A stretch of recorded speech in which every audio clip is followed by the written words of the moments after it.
एक समय था जब सारे देश भारत पे राज करने का सपना देखते थे, क्योंकि भारत तब दुनिया के सबसे अमीर देशों में से एक था।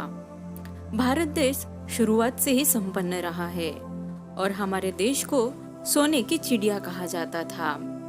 तो दोस्तों, आज हम इस वीडियो में देखेंगे कैसे भारत देश सोने की चिड़िया बना।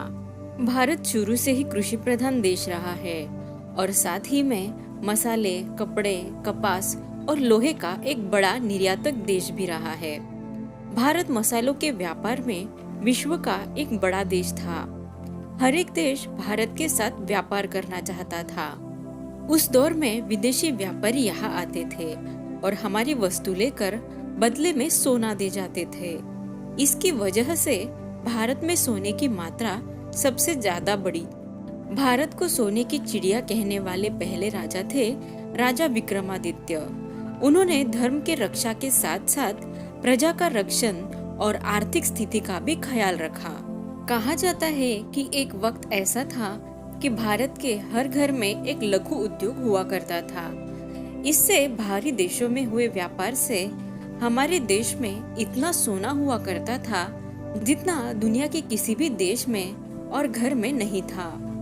उदाहरण के तौर पर दक्षिण के पद्मनाभ मंदिर की बात करें तो वहाँ के कुल 6 में से 5 तहखानों से मिली खजाने की आज की कुल कीमत करीब 2 लाख करोड़ है, जिससे इस बात का अंदाजा लगाया जा सकता है कि तत्कालीन भारतवासी कितने अमीर रहे होंगे।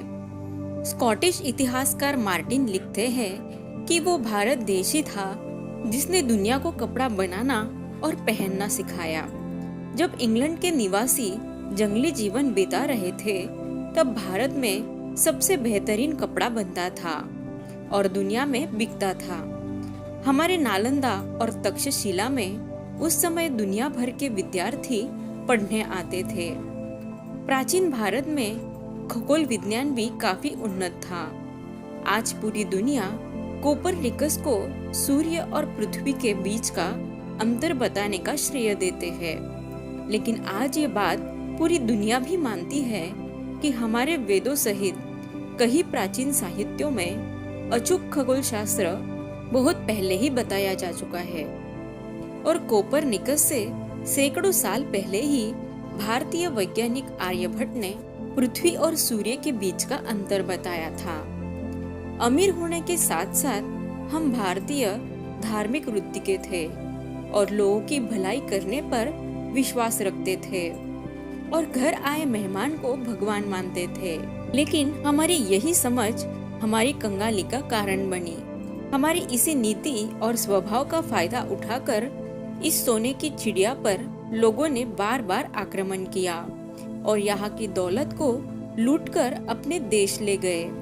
मुगल काल में स्थिति और भी खराब हो गई और सोने की चिड़िया कहा जाने वाला ये देश कंगाल होने लगा। हमारा भारत भौगोलिक दृष्टि से तो परिपूर्ण था ही, इसीलिए हमें लूटने के साथ साथ लुटेरे यही बस जाते।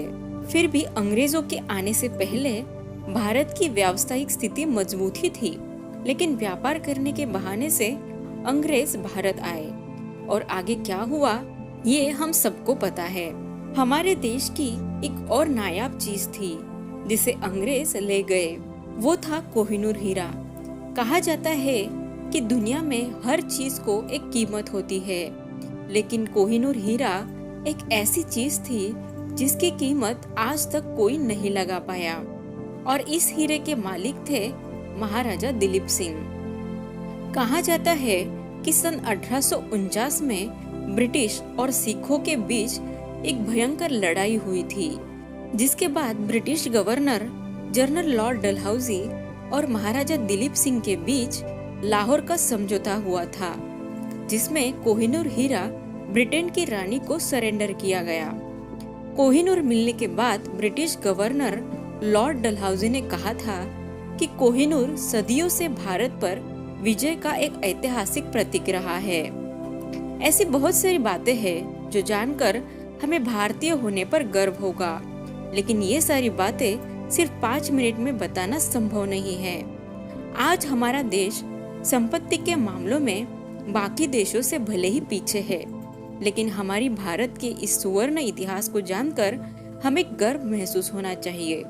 और साथ में ही ये सपना हर भारतीय जरूर देखे कि वो दिन जरूर आएगा जब हमारा भारत अपना खोया हुआ किताब फिर से हासिल करेगा। तो दोस्तों, कैसे लगा आपको आज का ये वीडियो? ऐसे और वीडियोस देखने के लिए हमारे चैनल को सब्सक्राइब कीजिए और इस वीडियो को शेयर और लाइक जरूर कीजिए। धन्यवाद।